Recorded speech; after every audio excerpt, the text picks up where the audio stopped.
What is uniform and non uniform motion with example.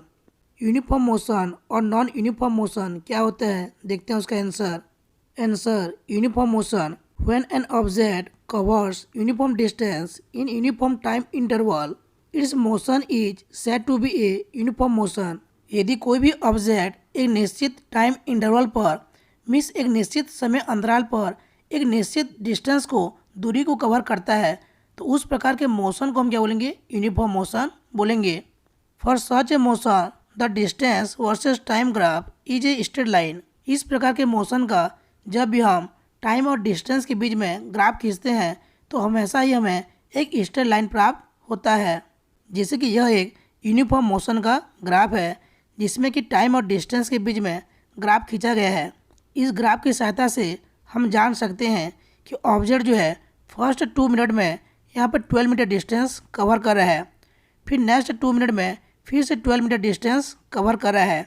Means यहाँ पे object जो है एक निश्चित टाइम इंटरवल पर मीन्स एक निश्चित समय अंतराल पर एक निश्चित दूरी को डिस्टेंस को कवर कर रहा है।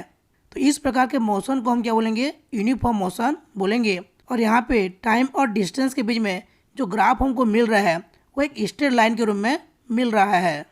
अब हम देखते हैं नॉन यूनिफॉर्म मोशन क्या होता है। When an object's speed changes over time its motion is said to be a non uniform motion.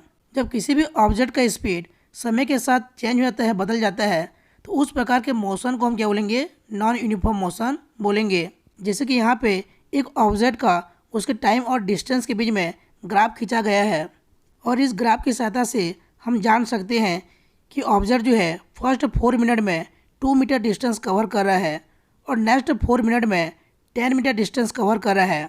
उसके बाद नेक्स्ट 4 मिनट में 16 मीटर डिस्टेंस कवर कर रहा है। मीन्स एक निश्चित टाइम इंटरवल पर ऑब्जेक्ट जो है वो अलग अलग डिस्टेंस को कवर कर रहा है।